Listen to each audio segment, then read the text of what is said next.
Hello, my dear students, and welcome to our conceptual knowledge. So, today here in front of you with the discussion of the new chapter, that is chapter 6 of class 10th of maths, triangles. So in class 10th in triangles, because we are having triangles, we have to study triangles in class 9th also in CBSE. It means according to CBSE syllabus. So but in 10 we have to study about the basically about the similarity of the triangles. So without wasting our time, I'm just pursuing, it means continuing with this topic, and here is the full discussion. So the beginning discussion, I can say. Yeah, so let's start. So similarity of the triangles, we have to basically discuss about the similarity of the triangles. So I'm just starting the discussion with this similar figures first. And first of all, let us try to understand the difference between the similar figures and the congruent figures.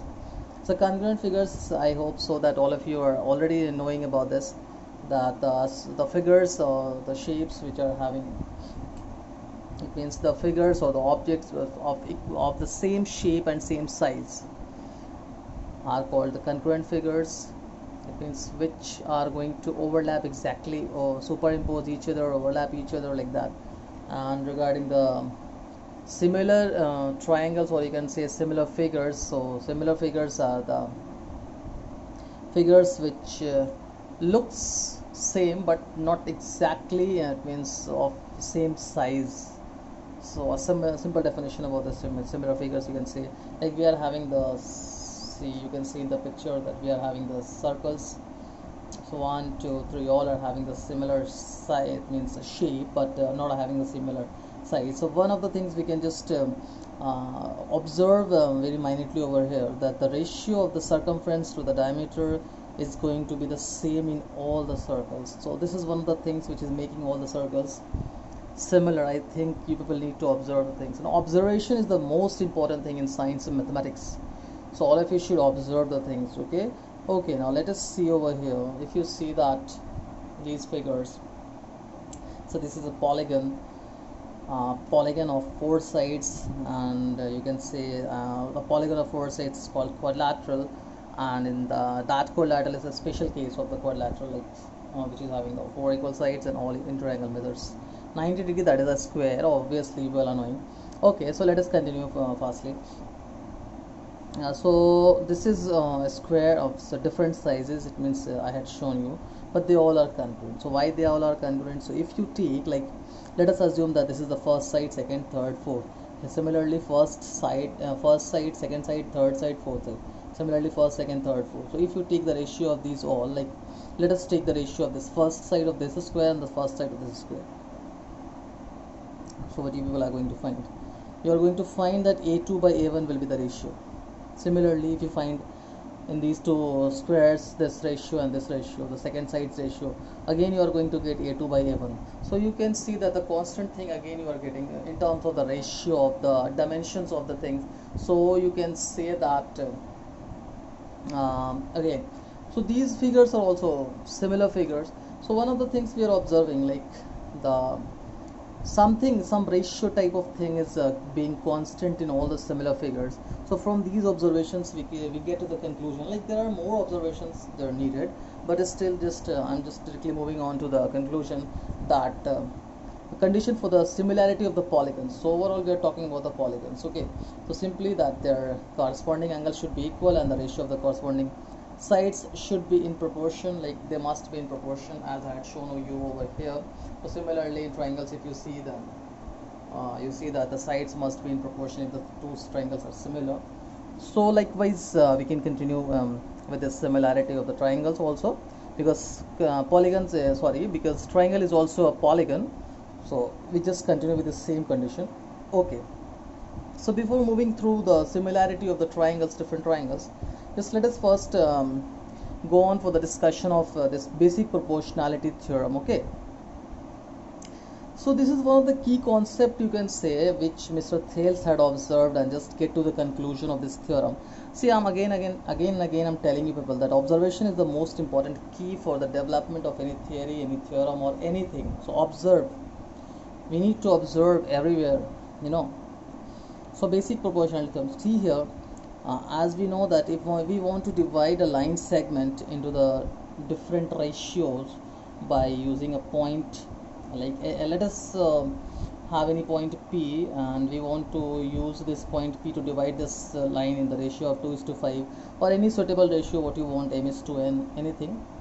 So how we can divide it? So there is a process, like we just make an acute angle with this line with another line, okay, and then divide as we want, like 2 plus 5 is going to be 7, and then we divide it into 7 equal parts by taking equal arcs, and then just means join the last one with the end point of this one of the end point of this line, and then draw a line parallel. See, keep this condition, draw a line parallel to the this side, this which you had drawn, this side, okay.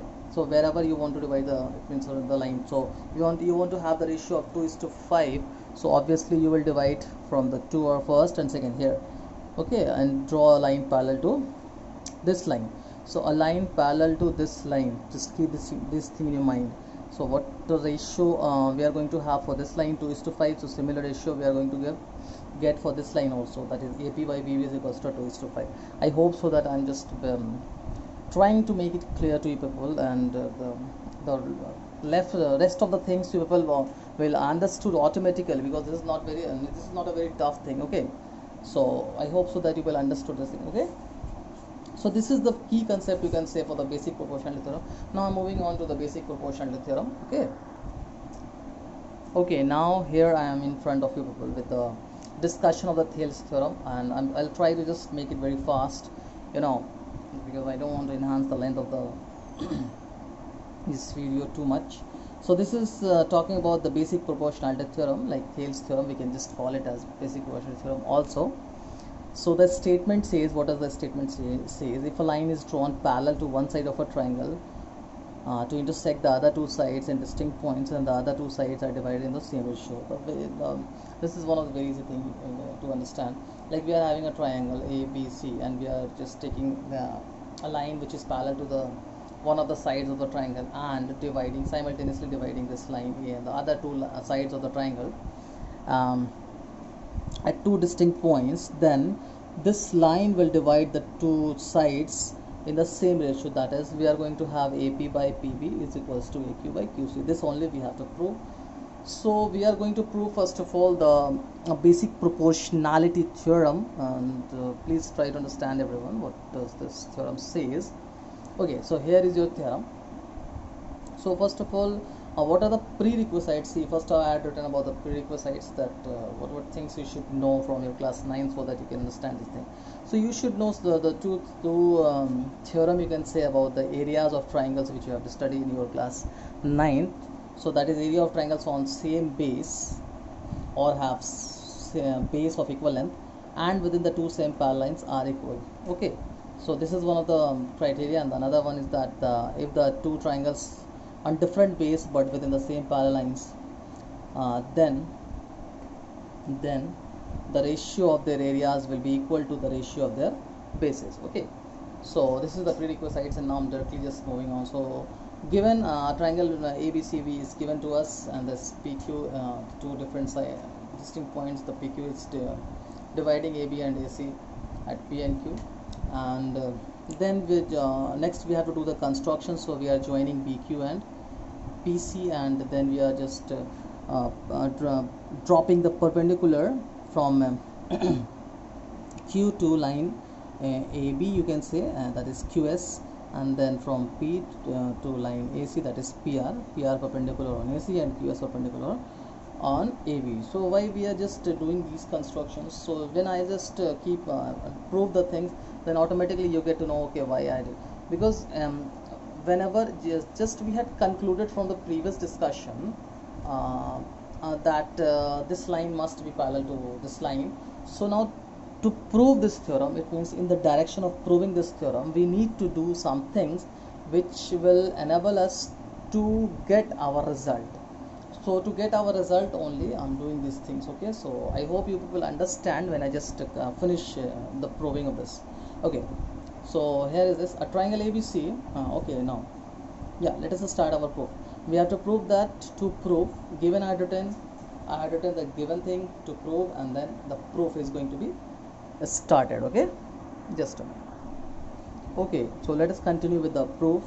So we need to observe the figure. So in triangle PBQ, we can see PBQ, this triangle, and triangle PQC. So these two triangles are within the same parallel lines and on the same base, that is PQ. So obviously their areas are going to be equal. That only I had written. It means I had started from that statement only. Area of triangle PBQ equals to area of triangle PQC. Triangles on same base and within same parallel lines are equal in area. Okay. Now next, I just want to take out the ratio of these two triangles, area of these two triangles. So I'll just take out the area of triangle APQ divided by area of triangle PBQ. Similarly, I'll just try to get the ratio of area of triangle APQ and then area of triangle PQC. And we all know that the formula for the area of triangle is 1 by 2 base into height. So if we consider this triangle, see, I'm trying to explain the things. If we consider these triangles APQ, so we can have any one of the sides as a base. So if we consider AP as the base, then obviously QS is going to be the perpendicular. And if we consider this is the perpendicular, okay, and if we just consider AQ as the base, then PR is going to be the perpendicular. I hope so that this must be clear to you. Now just getting back to the result fastly. So area of triangle APQ divided by area of triangle PBQ. So 1 by 2 base into height, 1 by 2 base into height. So obviously these two things are going to be cancelled, and then we can get AP by PB here. Similarly, area of triangle APQ and area of triangle PQC, if you relate this with the figure, then obviously you will get to know. Okay, so area of triangle APQ divided by area of triangle PQC equals to 1 by 2 base into height, 1 by 2 base into height. So see, you can see over here in this triangle, if we take these two ratios, the height is going to be common for this triangle also. This is an isosceles triangle. See, PBQ, its height is going to be lie outside of the triangle. So the same height we are going to get for the triangle APQ. That's why height and half is going to be cancelled, and we are going to get the ratio of their bases. This is one of the theorem also. Okay, so we got the ratio of their area of the triangles. See, first ratio and second ratio, AP by PB and the AQ by QC.